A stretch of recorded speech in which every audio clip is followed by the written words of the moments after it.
Black Punk Now, which center the Black Punk experience. So when we met, I suggested that we do something together, and I'm so thrilled that he agreed to curate this event. It's been really wonderful working with him and to be able to bring together so many incredible artists.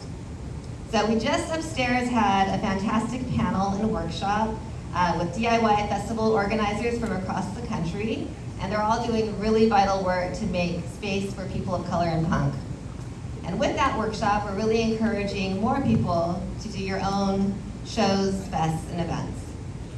Later, we'll have a concert featuring LA's very own Trap Girl.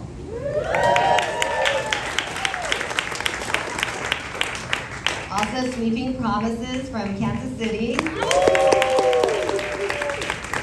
And Soul Glow from Philadelphia.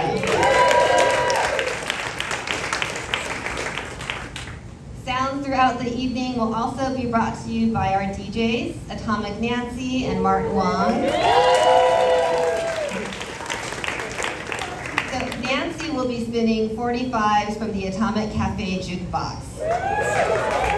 If you don't know, she and her family owned Atomic Cafe in Little Tokyo, which, thanks to Nancy, in 1977 became a popular hangout for LA's punk community.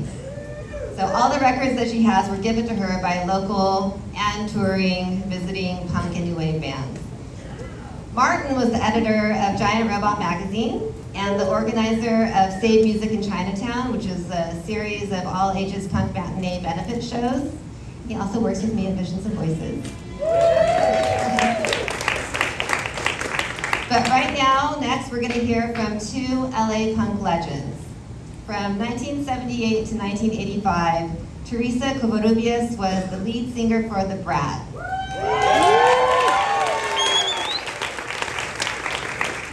Chicano punk band from East LA that released the venerated EP, Attitudes, and was loved by bands including Los Plugs, X, and REM. I was very lucky to see The Brat when they got back together for a couple of shows recently, which were so good. And I cannot wait to see what Teresa is going to do next. Alice Bagg was the co-founder, yes, Alice Bagg. Alice was the co-founder and lead singer of the Baggs, one of the first bands to form during the initial wave of LA punk from 1977 to 1980. And the Alice Bagg Band was featured in the '81 punk rock documentary, The Decline of Western Civilization. Alice has also released 3 solo albums and is the author of 2 autobiographies, including Violence Girl, East LA Rage, The Hollywood Stage, and Chicana Punk Story. Such a good one. I could say so much more about these artists, but I know we all want to hear from them instead. So please join me in welcoming our curator and moderator, James Spooner, and punk legends, Teresa Covarrubias and Alice Bagg.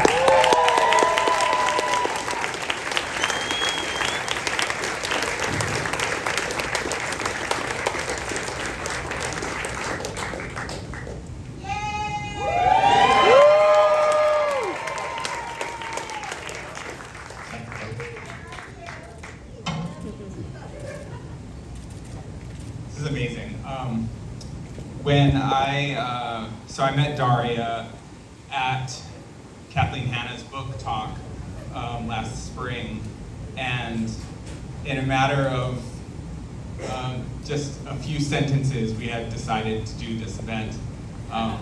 So I really want to give love to the punk community wherever they may show up. You know, I had no idea when I went to that talk that there would be a punk that worked at USC that would be like, yeah, let's do whatever you want to do. And then when we started talking about doing something that involved or that was specific to the POC punk experience, I got to thinking a lot about being here in Los Angeles because I'm from New York. And it's the one thing that I always I immediately recognize about Los Angeles is it's not even like how brown the punk scene is, it's just that the punk scene is brown, you know?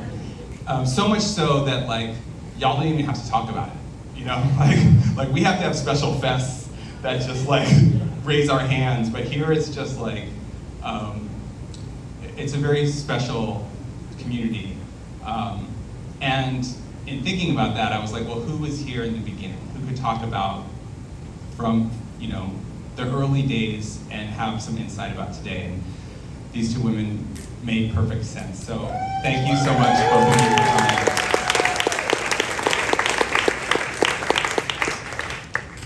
So we just had a Do Your Own Fest workshop upstairs.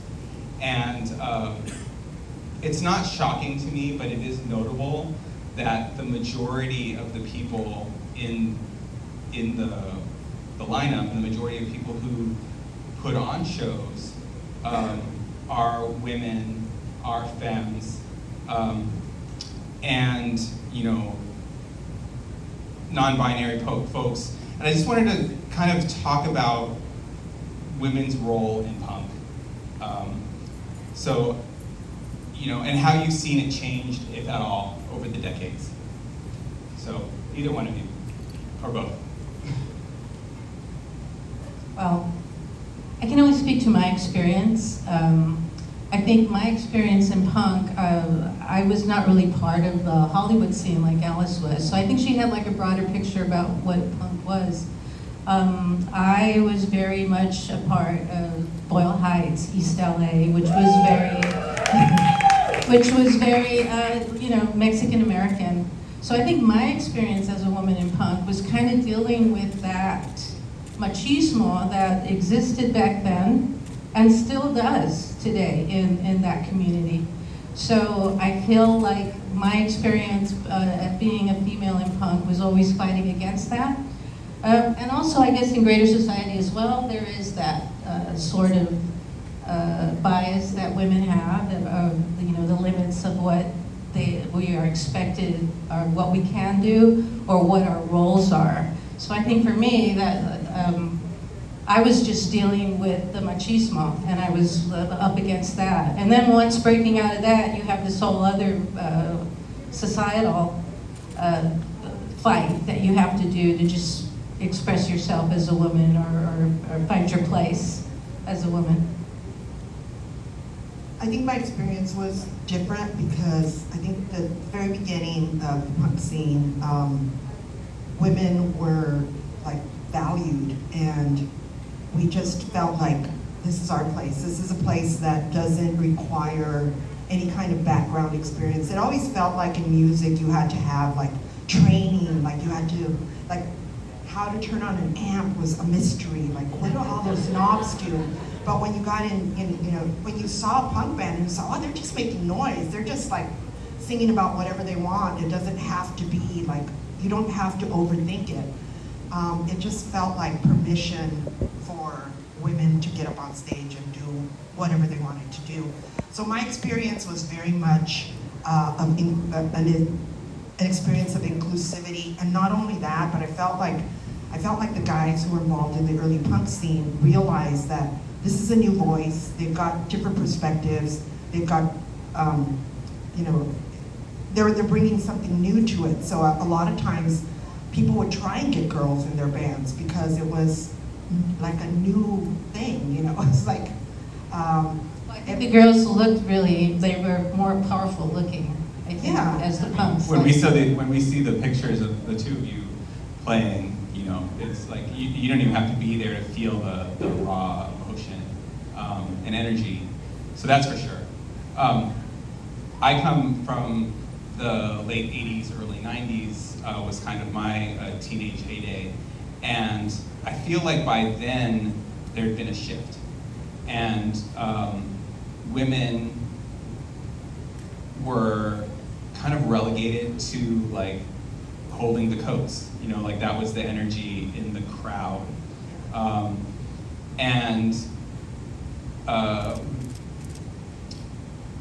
But when I look back, like, you know, when you're living in a moment, it's hard to know like what's really happening. When you look back, it's like, oh wait, actually it was the women who were booking the bands or putting on the shows, or a lot of photographers, you know, a lot of zine makers, a lot of the people who may not be on stage, but are what make the scene happen, you know? So I know that a lot has changed since then, and seeing women on stage is not as, it's not as big of a deal, but it is, but I do want to like acknowledge and give a shout out to the people the women who like got us to where we are today, you know? So, I think that's great that it's not a novelty anymore. It doesn't feel like a novelty. For women to be in bands, because it kind of was, no? Don't you think? Yeah, I mean, with that, No, I didn't think of it that way. I just thought of it as this is our end. This is our opportunity. Well, I get what you were saying about like feeling like you're in, because I feel like that whole punk thing was really a celebration of the other.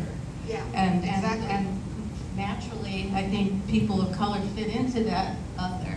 And I think if you're valuing like other forms of expression, which punk did, you know, you wanted something that was different, and the way to get something different is to be more inclusive. And something that didn't have rules, because I think back in the 70s, there was, I mean, in order for you to play music, you did feel like you had to be accomplished, right? You had to be studying your instrument for so many years, and getting rid of all that was very liberating, I feel, right? And kind of opened it up to not only the others, but just anybody else that felt like they needed to express, you know, and it gave you that freedom, you know. And I kind of envy your experience of having your presence valued, because unfortunately, I didn't really feel that all the time, you know. But in a way, I think always when you're up against something that is an obstacle, and when you're forced to kind of fight through something, it builds something in you that when you're not able to like get behind a banner for something, like nationalism, like people that wave these flags. It's like if you can't be a part of something, then it forces you to kind of go inward and look at what you really are and become more genuine about what you are, who you are, and you can stand by yourself because you don't have this, I don't want to say you don't have a community, because you do, but you know what I mean? You don't have like this label that you're standing behind, right? So you become more yourself, you become more genuine, you know? One thing that I was thinking about when both were speaking is that I often talk about punk as being reactionary. And it's something that I realized like fairly recently, but it's like if you look at different movements within punk, right? Whether it's straight edge or riot girl, or the choice to speak Spanish to a largely English-speaking crowd, which is something that we see a lot of bands doing. These are reactions to things that like we don't like within our own community, right? Like, oh, the scene is overrun by drunks, so we're gonna start this whole movement of straight edge. The scene is overrun by machismo, so we're gonna start this riot girl movement. Like these kind of, if you really think about every stage or moment of growth within the scene, it's kind of saying fuck you to something else, you know? I think that's true in some cases. I don't know that that's always true. I think like my personal choice to sing in Spanish had more to do with like just a connection to Spanish language, the Spanish language, and thinking like, you're gonna get it, you know, people listen to opera in other languages, you can listen to punk in a different language. That's a beautiful point. I think there's a difference, or there's an anger that comes from punk, and that is reactionary, but anger only gets you so far. And when you have love for yourself and for your community, and then you share it, that's where like the beauty comes, you know.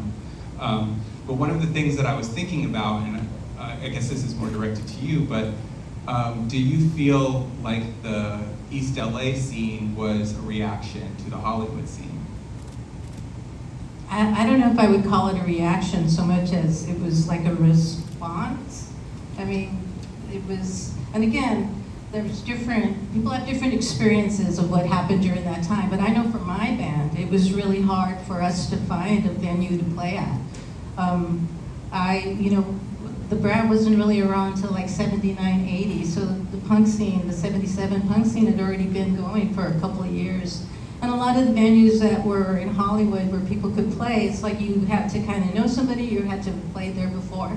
And that was kind of close to us. So I think the whole Vex thing arose because of that. It was like an answer to provide a space for people that didn't have that space in Hollywood. So we made our own space there, and that's where bands were able to perform and gain an audience. And after a while, you know, people were coming from Hollywood to the Vex, and people from Hollywood bands wanted to play at the Vex.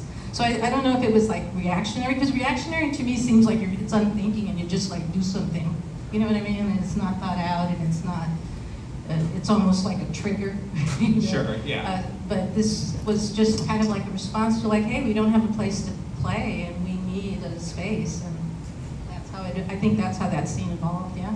Yeah, I mean, it makes perfect sense, and it kind of leads to this conversation that I mentioned briefly in the green room, which is like talking about there's these larger concepts of like gentrification and capitalism that we try to, or we don't think of as being part of the underground. But I kind of want to talk about the, you know, so giving a little bit of background, like you were part of the East LA scene, and the Vex was a space within the, the DIY space, the screening place, was that within the same space? Self-help graphics. Yeah, self-help graphics. And from what I read of your history, there was a moment where people from outside that scene were kind of coming in and like ruined it. Can you speak about that? Well, the Vex didn't last very long. I think it lasted less than a year. Like I said, it was primarily a place, well, Self-Help Graphics was a place for visual artists to come, and they were given a space to kind of screen, silk screen, and paint. They had like studios for them to rent for cheap. But as far as like the Vex, it was primarily a place where local bands would play. So there was like the bands in the neighborhood would play there, and then little by little, other bands started to come from the west side. And there was a point, I guess, where bands started coming in and didn't respect the place. And one night, and I forget who it was. Who was it? The Germ? No, it wasn't the Germs. Black Flag. It was Black Flag, yeah, that came, and their audience, I mean, that place was like, they had archives of artist prints there, and they just tore the place up and destroyed a lot of the art. And yeah, I mean, that's what you're speaking about. That was not really gentrification though. That was more like just come in and destroy. And you know, there's like a subgenre of punk that was always about that I never really understood. And I think a lot of people kind of embrace that whole like kind of fuck you and destroy everything. And that was never, I mean, I could never understand that part of what punk became. And it seems like that was the part of punk that really took off and kind of still like sticks. Like that whole idea of just being violent and destructive and nihilistic. And yeah, so. Well, there's always it's that anger, you know? No, I mean, I'm here to ask the hard questions. But also, in the same regard, I've heard the same kind of conversations about the Hollywood scene and like the Orange County kids coming in. Well, I mean, I think the thing with the Hollywood scene is because it was so early, there were no slam pits. There was pogoing, which is, you know, everybody has their space. You might step on someone by accident or on purpose, but it's not like, women were still in the pit. I mean, and we didn't call it a pit at the time. It was just like, but also women often wore stiletto heels, so it was kind of like, you got respect because you could stomp on someone's foot. But anyway, I don't know what you asked me. Well, I guess I'm just talking about like, I mean, Orange County punks infiltrating the Hollywood scene. The Orange County punks. Like the skinhead. Well, punks. I mean, I think, yeah. I mean, there were Orange County punks that I liked. I loved Sure. Middle Class. You know, there were bands that I liked, but there were also bands that I thought were just like made up of jocks that were just there to, you know, thump on their chests and like show how tough they were. Well, they were out and out racist. Yeah, there were a lot of bands, racists, too. but this was later. This was happening like in the Really? 80s, really, right? Like Well, 79 and yeah. 80, it was like an evolutionary time for punk. I kind of feel like punk was growing and it was spreading out into different areas and taking on, you know, like in East LA, it was very inclusive, and you had like self-help graphics, which also had like a really creative outlet for artists, and there was like, it was constructive, right? But there were places like some of the beach cities where there were racist elements, and it was very male dominated, and there were things about it that I didn't like. Yeah, so. Well, I've always like felt, being in the, like dancing and getting grabbed. Well, 'Cause actually, you know, when started I was happening grabbed, too. I was grabbed by somebody in the Stains, right? I was at a show in Hollywood, and there was, I was watching the band called the Dills, and I was pogoing, and this guy in a band called the Stains reached around and grabbed my crotch, and I grabbed his wrist, and I was pogoing, so I jumped up and I slammed his face with my fist. Thank you. And he ended up in the hospital with 22 stitches.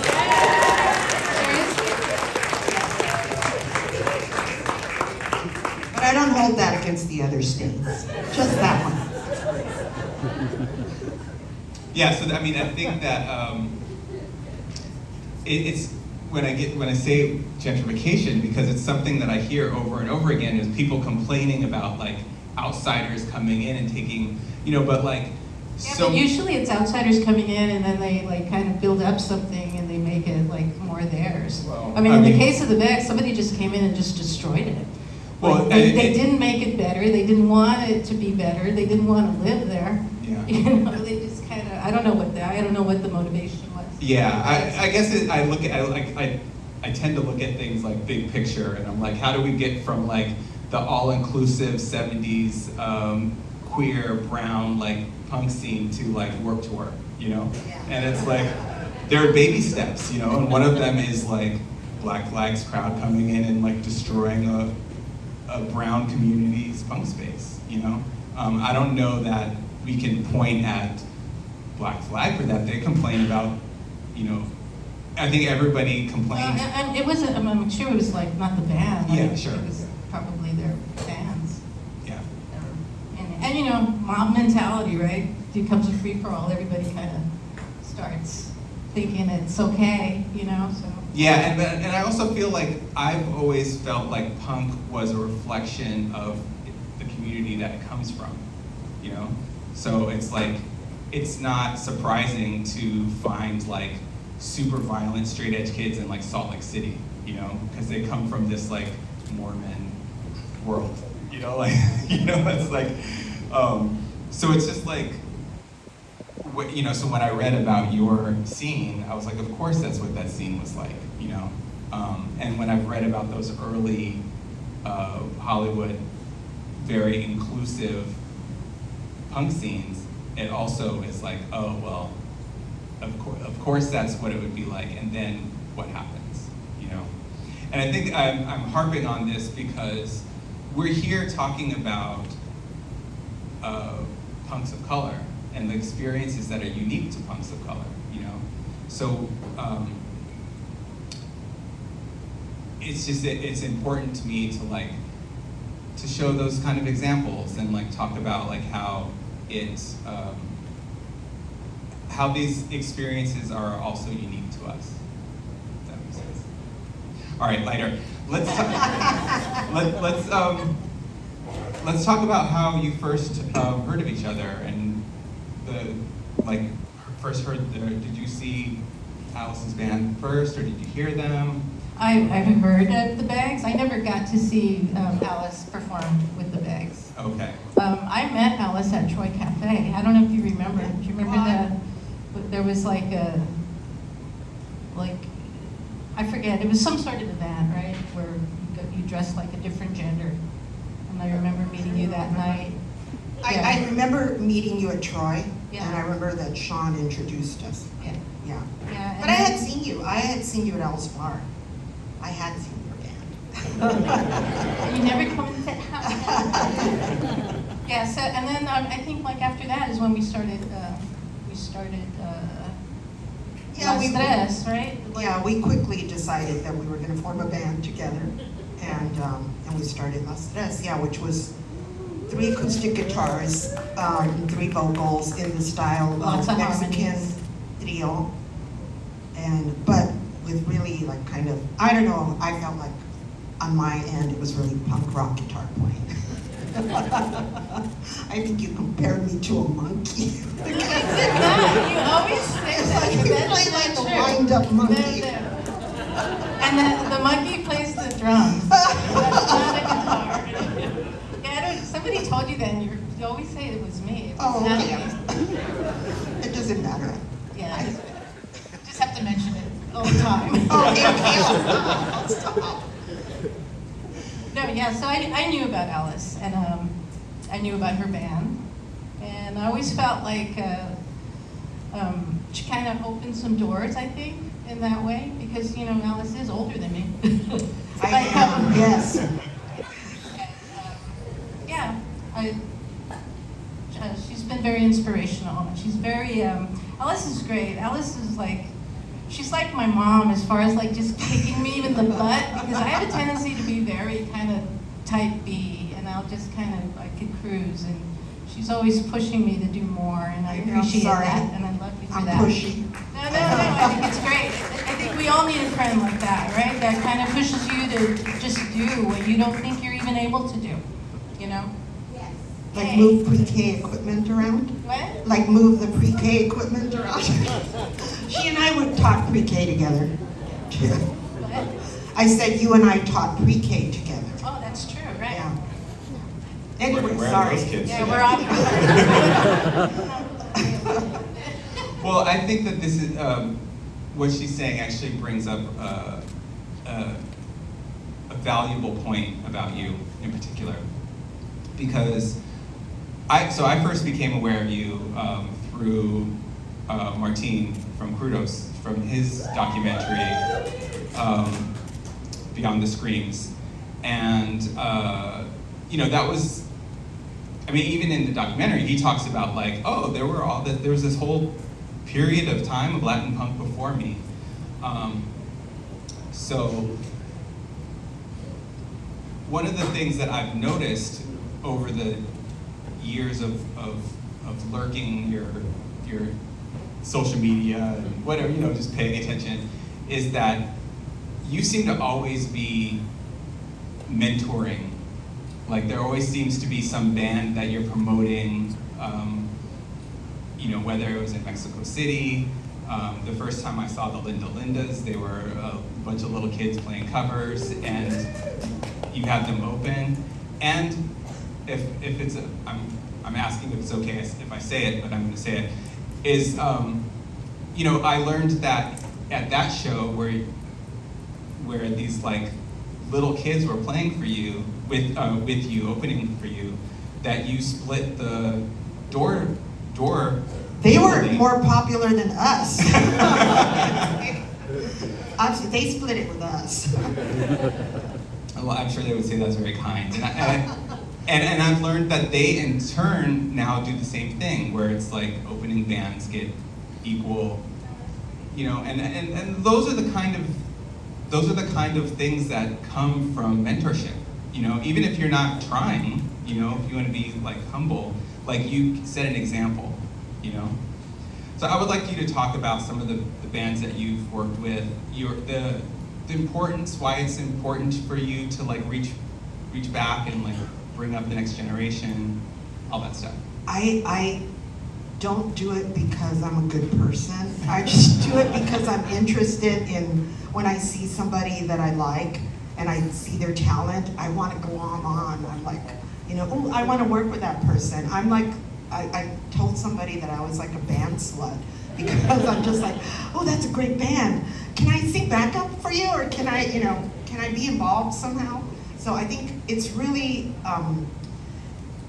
it's not an altruistic thing. It's just, I feel like I'm drawn to people that are that have talent or that like are doing something I want to be a part of or encourage or just to help it grow. So that's it. That's it. It's a selfish thing. Alice, you heard it here. Alice is just selfish. And the same thing with teaching. You know, I started teaching in a bilingual classroom, and the reason I wanted to do that was because my experience as a kid growing up and speaking only Spanish in school was like that I was put down and made to feel stupid. So to heal myself, I started like working with little kids and like who needed me to be able to speak in English and Spanish, and I helped them, but it also healed me. So a lot of what I do is just healing myself by helping others. I hate to break it to you, but that is what giving is, you know? Like everybody starts, you know, all of these different scenes, all of these, you know, it's like, Riot Girl didn't start because, like, it was like, oh, well, I don't want to be part of it, but I want this whole scene of girls to like it's like, no, I want to be part. I want to live in I want to see the world that I want to live in. You know, so being part of it is, you know, I mean, I can speak for myself with Afropunk. Like, when I was in high school, I went to a show in Arizona, and it was the first time that I was on tour with this band, and it was me and the members of the band were the only people who were not speaking Spanish there, you know? And all the other bands spoke Spanish. It was like, this was a Latino punk show. And it was the first time, being in that moment, was the first time that I realized how white punk is, you know? Because it was like, oh, this feels really different. It feels amazing, but it feels really different, you know? And then years later, I was at CBGB's, and this Japanese punk band was playing. And it was one of those shows where it's like 5 different bands that don't have anything to do with each other, so the crowds come and go, you know? And this whole like 300 Japanese kids just showed up for the show, and then they all left, you know? And I'm watching like a Japanese mosh pit and, you know, all this stuff, and I'm just like, man, this will never happen for black people, you know? So I started it. You know, it was like, so it is selfish, you know, like you want to see the world that you want to live in, you know. That said, I'm thinking about the Latino connection to punk, and I feel like for a lot of communities, punk kind of like comes in and out of style, and you know, there's always exceptions, but like at a whole, like, you know, alternative rock, punk stuff, like that stuff wasn't really didn't really speak to the black community until somewhat recently. White folks come and go, and like the fashions, you know, it depends on what's hot or whatever, right? But I feel like there's just always been this consistent presence in Latin communities around punk. And recently I went to Mexico City, and I went to the El Chopo flea market, which, for those of you who don't know, is like miles and miles of punk stuff, right? Like pins, patches, t-shirts. I mean, it's very, you know, it's very like you could just show up and leave in a full wardrobe change or whatever. But it's just, it's every weekend. Yeah. It's like, this is not like, oh, punk flea market once a year. It's like every weekend, you know, with bands playing. This could not happen, I don't think, anywhere else in the world. So I would love to get your insights on like what it is. What'd you say? I said we can hope. I mean, it's just fascinating. It's when I saw that, it just kind of backed up the theory, or I don't know what the theory is, but it's just the idea that like there is something about punk and Latinx that just like, it speaks. And I would love to hear you both talk about that. I don't know, punk is rebellion, right? I mean, I feel like it's like, Yeah, and I think, like what I said before, it's a celebration of otherness, and I think that's why not only, you know, Mexicans, but I think anybody that feels like an outsider holds on to punk because it's for them. It's like speaks to them, right? I've never been to that I swap meet, think by the way. also, I feel like my mom had this like DIY thing way before punk, you know? Your mom probably too, it's like. Made her own clothes and The whole made her idea, own tortillas. Like shopping at thrift stores, fixing things and making them work Making again. quilts, right? From making quilts from remnants from the yeah. I mean, but is it? It's like making something from nothing, right? Yeah, certainly. But it's curious because like Caribbeans aren't like that, you know? It's like, I'm just. Don't they have the steel drums they made? No, probably? absolutely. I'm not saying that like poverty breeds invention, Absolutely. 100%. Yeah, So totally. DIY is not exclusive to punk. I guess the question is like, what is it about like, it's like if you go to a show in Mexico or in Peru or whatever, I mean, it's like it's like 1,000 people mosh pits. It's crazy in a way that like, for like a local band, you know? Do you think that doesn't happen in other cultures as well? Because I think just like that whole idea of like no rules, of having that freedom, I think that speaks to It should. everybody. I think it right? should. I mean, doesn't it? I mean, I think it should. I just like, you know, I've because I'm I sure haven't if you go seen- to I like haven't seen Germany, it, they probably have the same type of thing going on, no? Like, or Europe, like where they have Maybe like this the is- punk ethic is still really strong. I don't feel know. like this is something I should have written down for you guys to ponder because it's really like it's not like I've been all over the world and you know it's like if there's going to be 1,000 people at a show in Japan, like they're a pretty big band, you know, but like in Mexico it can just be a local band, you know, and like And they'll know all the words to Yeah. your song and they'll sing along. It's so there's like, something special. Well, a lot of the bands just play like, you know, a storefront or wherever, and it's oftentimes a free show. So you really build an audience that way. If you're just you're playing anywhere and you're playing free shows a lot, then your audience grows really fast, and they do know your songs even though they might not even be recorded yet because they've learned about your shows. So there is a really strong community. Yeah, so maybe it's the thing about capitalism, you know, if we're I think so many American bands are thinking about like, I mean, there's the issue of like getting the economics of being in a band, you know, and that's real, but it's like if you come from a place where it's guaranteed you're not going to make money, you're just doing this because you love doing this, then you're playing free shows and I don't know. It's interesting to me. How are we doing on time? 10? Shall I take a audience question? Right in the front? There's a microphone right there. Oh, you're I'll repeat your question.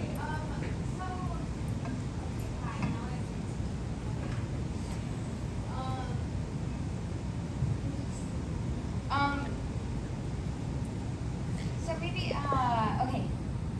So, sorry, I wrote it down and I'm, okay, freaking out, sorry.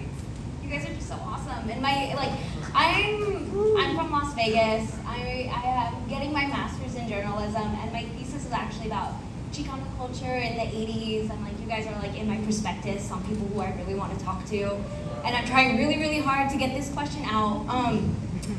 So we talk about punk being like reactionary, and like LA, especially East LA, was like a huge part for like the Chicano culture, the Brown Berets, like La Raza. And I was wondering, like, you guys being like the next generation after that, like did you feel any like the adrenaline or the fatigue from that movement? Did that inspire you guys to like get into punk? Like, I mean, the lyrics from Wolf like talk about like the Star Spangled like words and like talking about like the rabbit paw and like. What a great question. You know, it's always really interesting to me that when I started doing my music and got into like the whole punk scene, you know, the hippies were like reviled, right? But really, the hippies were about anti-establishment. And I think for me, I have older brothers and sisters that were a part of that movement. My sister was part of the walkouts at Roosevelt. And I think I got my sense of like being politicized during the 60s, during the whole, I'm gonna call it the hippie movement. I don't know why punks have such a bad, just such a bad relationship, or we're like always putting hippies down. I always felt a little hippie-ish myself, but I think that played into a lot of like exactly what you're saying, like the whole movement with the Brown Berets and the moratorium in '72. That totally speaks, I think, to anybody that lived in East LA during that time, and that watched that whole thing go down. And Ruben Salazar getting shot in the bar, and just like terrible, and like, oh, the police back then. I mean, you think the police are bad now? God, the police that were patrolling East LA during that time were horrible, right? And I think that totally speaks to, certainly my coming of age and how I felt. I could use music as my voice, yeah, totally. So, well, I didn't write the Wolf, so I'll But she was asking us both, yes? Yeah. My experience with, I was at the moratorium, and I also had an older sister who was involved in the walkouts at Garfield. There's a big rivalry between those two schools, if you don't know. But my sister, I don't feel like I was really super politicized at that point in my life. I was pretty young, and I really felt much more politicized by my experiences in punk. There was, and I was much older when I did become politicized. A lot of what was happening when I was a young punk was that I was dealing with my personal trauma, having dealt with like violence at home. But in punk, we started doing fundraisers and benefits for what was happening in El Salvador, where the United States was financing like death squads, and the punks taught me a lot about that.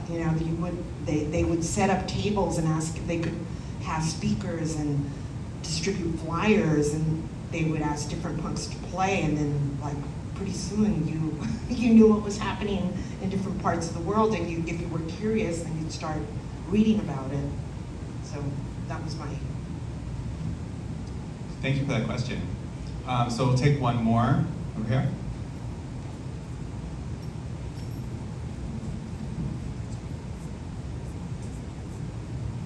Hey y'all, glad to be here. I'm here with my brother. We're both from Chula Vista and Tijuana. We grew up on the border. And I'm just curious if either of y'all's bands ever got to play Tijuana, and if so, what was your experience? Because I know, like, we were born here, but we grew up, like, our childhood home was in Tijuana, and we would cross the border to go to school, and it always felt like to this day, I don't really identify as Chicano, but technically I am, because I was born here.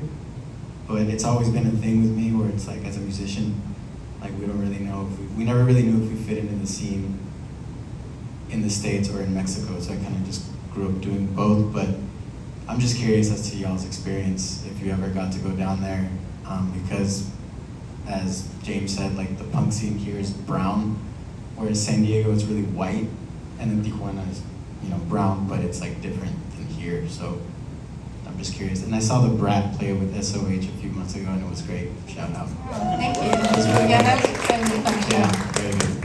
Thank you guys. The Brat did play in Tijuana once, but God, I don't remember much about the show. I just remember like we went to a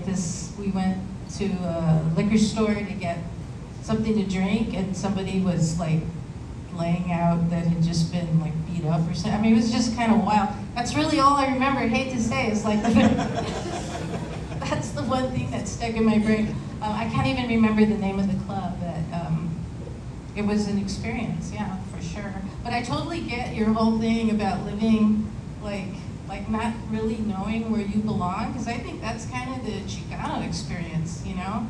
I remember going to Mexico City with my sister when we were like, I was 25, and thinking, oh, you know, I'm gonna go find my roots and go to Mexico, and oh my God, people treated us so bad because my Spanish is horrible. I don't speak really good Spanish, so everywhere we go, we try to like speak, and people were just like trying to rip us off and charging us way more for stuff. I mean, it was a horrible experience. And then come back here and you get like kind of the same thing from Americans, and it's like, you're like right in the middle. So I totally get that kind of like not feeling where you belong, which again speaks to like that whole punk thing about like being other. Like it doesn't matter that you don't have a place that you can say or wave a flag about, because punk can be your place, right? It's the punk will take you.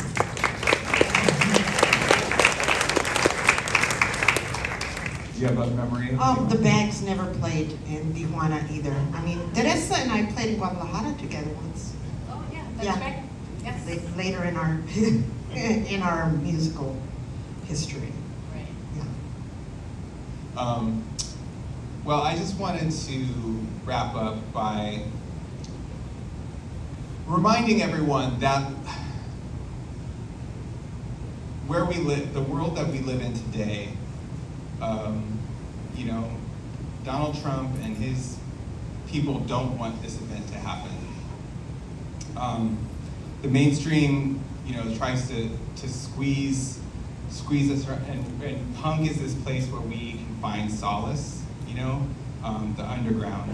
So, you know, I'm thankful that events like this can happen, and we have to remember that as we're feeling squeezed, we have the underground, and we have backyards, we have DIY spaces, we have the things that punks have always had, and we don't necessarily need big mainstream venues to like get our message across, you know? So I'm so thankful that we have this opportunity to be here and do this, but remember that this isn't the only place that this happens, you know? So with that,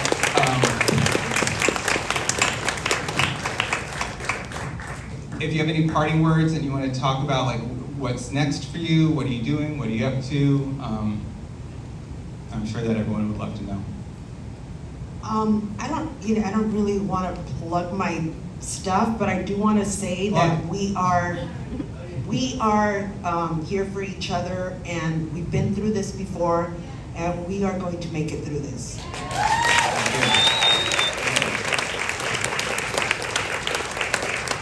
I think we have to look too, we can't think that we're going to do something nationally. I think we need to kind of go back to our communities, like exactly what you're talking about, and to start connecting with your neighbors. Start voting with your dollars, people. What if everybody stopped ordering Amazon? You know, I mean, I know it's a big ask. You know, and like for me personally, I know there's like, what are the companies? It's like Target, Starbucks, Lowe's. But, you know, start with two. Start with two, or you know, and then work from there. Really, the dollar is where you're going to hit them, because that's the only language they understand. You know, and again, just coming back, getting closer to home, going inside, looking inside yourself. What are you doing? What are you putting out that is going to make a change? Because what's the quote? Be the change. Be the change that you want to see. How are you living your life? Are you being genuine? Are you putting out that good energy? Because that's, I think, what we forget. And that's what makes you feel tiny, too, is that you can't do anything. It's so big, the problem is so large. But really, if you're just looking at what you can do for you, we can do for each other in your families, your communities, that's where the power is, and that's how we're going to change things. And that's how we're going to get through these 4 years. Yeah? All right, so we've got some great bands coming up. I'm super stoked that we're all here to enjoy them. So stick around, and we'll see you in And the pit let's or do whatever. like we did at Madame Wong's and just throw all the stuff to the side. Yeah, just kidding. Just kidding. Gosh, I was joking.